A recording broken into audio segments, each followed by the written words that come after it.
14 दिसंबर है और देर रात हो रहे हैं, बुधवार का दिन है। और रात में कल देर रात एसटीएफ की टीम ने भागलपुर के साकुंड थाना क्षेत्र में छापामारी की थी, जहां से 4 हथियार तस्कर को जिंदा कारतूस और 2 राइफल के साथ गिरफ्तार किया।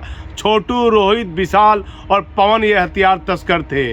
और डीएसपी विधि व्यवस्था गौरव कुमार जो बता रहे हैं पीसी के दौरान कि एसटीएफ की टीम और साकुंड पुलिस की टीम की सहयोग से ये छापामारी की गई। और जो पीसी उन्होंने जो प्रेस वार्ता की है उस जो पूरी जानकारी दे रहे हैं वह हमारे समाचार के माध्यम से आप देखिए।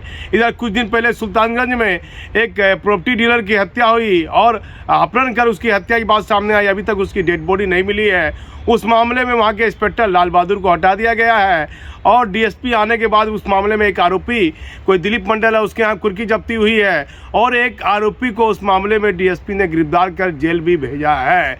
अभी विधि व्यवस्था की स्थिति सुल्तानगंज में सामान्य बनी हुई है और डीएसपी गौरव कुमार क्या कर रहे हैं और भागलपुर में इन दिनों कई ब्राउन शुगर या जो है नशीली पदार्थ बेचने वाले बरारी थाना क्षेत्र में, हिसार थाना क्षेत्र में, अलग अलग थाना क्षेत्र में कई लोग गिरफ्तार हुए हैं। क्योंकि भागलपुर शहर में कुछ पुलिस काम कर रही है बेहतर, तो ये खबर भी चलानी ज़रूरी है। लेकिन जिस प्रकार से युवाओं का ध्यान ब्राउन शुगर की तरफ जा रहा है और लगातार सरकार पर शराब के मामले में उंगलियां उठ रही है, विधानसभा सत्र चल रहा है और सभी लोग को, नेता को मालूम है कि बिहार के मुख्यमंत्री को गुस्सा दिलाना है या कोई चीज़ को लेकर आक्रोश में लाना है तो आप शराब का मामला उठा दीजिए। छपरा में कुछ बताया जा रहा है जहरीली शराब पीने से कई लोग की मौत हो गई है। वहाँ के डीएम और वहाँ के एसपी पर भी सवाल उठ रहे हैं जहरीली शराब के मामले में। लेकिन मुख्यमंत्री जी, मद निषेध के आईजी क्या कर रहे हैं? उनको बोलिए कि जहरीली शराब के मामले में इतने लोगों की जो मौत हो रही है उसकी समीक्षा की जाए कि आखिर इस पूरे मामले में दोषी कौन है। जिस तरह हथियार बिकता है, 47 बिकता है, AK-56 बिकता है, कारतूस राइफल बिकता है, आपकी पुलिस पकड़ रही है, एसटीएफ पकड़ रही है। लेकिन जिस तरह शराब बंदी के बाद शराब भी बिक रही है, जब हथियार बरामद हो रहा है अपराधी के पास से, जिंदा कारतूस बरामद हो रहा है, तो शराब भी मिल रही है। लेकिन शराब को लेकर इतना हंगामा क्यों हो रहा है? सभी लोग जानते हैं कि शराबबंदी आपने प्राथमिकता से बिहार में अपने शासन में लागू की है। यदि बिहार के मुख्यमंत्री नीतीश कुमार को गुस्सा दिलाना है तो शराब के मामले में कहीं विधानसभा सत्र चल रहा है या कुछ चल रहा है, शराब के मामले में सवाल उठा दीजिए और अचानक वह बात आपको दिल में लग जाती है और आप अपना आपा खो देते हैं माननीय मुख्यमंत्री जी, और आप गुस्से में चले आते हैं। आप देख लीजिए, जब से ये सृष्टि बनी है, जिस चीज़ पर पाबंदी लगी है, गांजा, अफीम, जिस चीज़ पर पाबंदी लगी है, क्या वह कोई चीज़ नहीं पकड़ा रही है, बरामद नहीं हो रही है? क्या 47 नहीं बरामद हो रहा है? बारूद बरामद नहीं हो रहा, बम बरामद नहीं हो रहा है, जिंदा कारतूस गोली बरामद नहीं हो रही है, पिस्टल, कारतूस, कट्टा बरामद नहीं हो रहा है? तो उसी तरह शराब पर भी पाबंदी लगी है, कानून बना है, लोग पकड़ा रहे हैं, जेल जा रहे हैं। तो आखिर शराब को लेकर ये राजनीति क्यों हो रही है? क्योंकि नीतीश कुमार ने 2016 में बिहार में शराबबंदी का फैसला लिया। जहां तक ये फैसला आपका लिया हुआ है, ये पूरी तरह सक्सेस नहीं हो रहा है। लोग शराब बेच रहे हैं, पी रहे हैं, मर रहे हैं और एक नया कारोबार भी लोग खोल लिए हैं। शराब के माध्यम से अपनी दुकानदारी चल रही है। मैंने देखा, मैं उस जाति का नाम लूँगा, एक व्यक्ति गरीब है और उसके पिताजी की मौत हो गई और वह शराब बेचते बेचते 2 बार पकड़ा गया।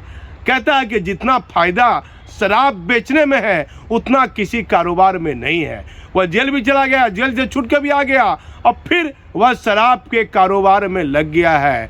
मुख्यमंत्री जी, हमारे खबर बनाने का मतलब यही है कि देश में जितनी भी चीज़ों पर, अवैध चीज़ों पर पाबंदी लगी है, वह क्या नहीं बिक रही है? बिक रही है। तो आखिर शराब माफिया पर भी आप कार्रवाई करवाइए, शराब बंदी रखिए, कोई दिक्कत नहीं है। लेकिन शराब को लेकर बेवजह बिहार में जो राजनीतिक हो रही है और इसको लेकर लगातार आपको कहीं ना कहीं आपका गुस्सा विधानसभा सत्र के दौरान देखा गया है। लेकिन अपने अधिकारियों को कहिए, पीने वाला और एक बोतल बेचने वाले को नहीं पकड़े, जो ट्रक का ट्रक ला के बेच रहा है। अभी बरारी थाना क्षेत्र में ब्राउन शुगर वाले कुछ लोग पकड़ाए, कुछ छोटी छोटी पुड़िया थी और थोड़ा सा सामान ब्राउन शुगर पकड़ा गया। ये ब्राउन शुगर को बड़ी मात्रा में कौन लोग बेच रहे हैं, किन लोगों का पैसा इन्वेस्ट है, इस पर ध्यान देने की आवश्यकता है कि अवैध कारोबार में जो लोग बड़े लोग लिप्त हैं, पैसा कौन लगा रहा है और ये होलसेलर का काम कौन कर रहा है और खुदरा कौन बेच रहा है, इसके जड़ तक जाने की आवश्यकता है। तभी गैर कानूनी काम पर धीरे धीरे मतलब कारोबार कम हो सकता है। पूरी तरह ना तो अपराध खत्म हुआ खत्म हुई है, ना और कोई चीज़ खत्म हुई है। सब कुछ तो होते रहता है, लेकिन एक नियंत्रण और संयम रखकर इस पर कानूनी कार्रवाई करने की आवश्यकता है। बड़े बड़े शहरों में, बिहार के बड़े बड़े राज्य में, बिहार में कई ज़िले हैं जहां शराब का कारोबार हो रहा है। कई सीमाएं झारखंड से सटी हुई है, बंगाल से सटी हुई है, यूपी से सटी हुई है, तो शराब माफियाओं को इसका फ़ायदा होता है। और अभी तक आपने एक मशीन लगा दीजिए बॉर्डर पर कि क्या ट्रक के अंदर जा रहा है, इससे मालूम पड़ जाएगा। एक मशीन भी लगाना बॉर्डर पर अनिवार्य है। और जितने भी बॉर्डर है वहाँ पुलिस लगातार चेकिंग करे कि बड़े बड़े ट्रकों से, सामानों से कोई मादक पदार्थ या शराब तो नहीं ढोई जा रही है। पुलिस को और इस पूरे मामले में ध्यान देने की आवश्यकता है।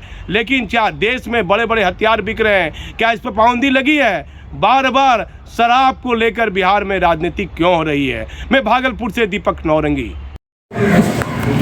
साकुन थाना को बड़ी उपलब्धि मिली है, क्या कहना चाहेंगे सर? देखिए, कल दिनांक 13/12/22 को STF जमालपुर मुंगेर द्वारा यहाँ पे थाना पे आया और सूचना दी गई कि सुशील प्रसाद सिंह, जो कि शाकुन थाना क्षेत्र में ही उनका घर है, किशनपुर खुसकी टोला में सुशील प्रसाद सिंह के घर कुछ अपराधी जो हैं वहाँ पे जमावड़ा लगाए हुए हैं और कोई क्रिमिनल एक्टिविटी करने का उनकी संभावना है।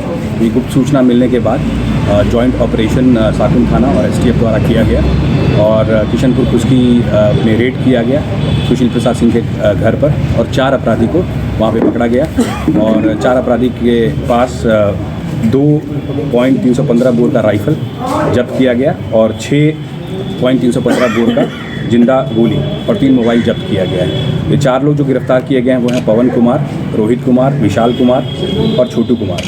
पवन कुमार और रोहित कुमार जो हैं वो हवेली खड़गपुर के रहने वाले हैं और विशाल कुमार और छोटू कुमार जो है वो किशनपुर खुसकी जो टोला है वहीं के रहने वाले हैं। सर, इसका इतिहास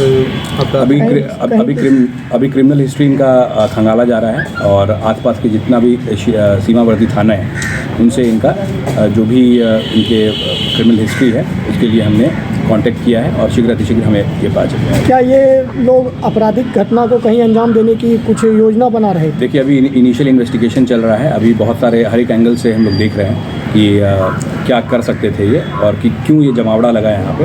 तो अभी प्राइमरी इन्वेस्टिगेशन में हम लोग अभी कर रहे हैं, अभी निष्कर्ष तक नहीं पहुँचे हैं। इन्वेस्टिगेशन में सामने आ जाएगी ये बात।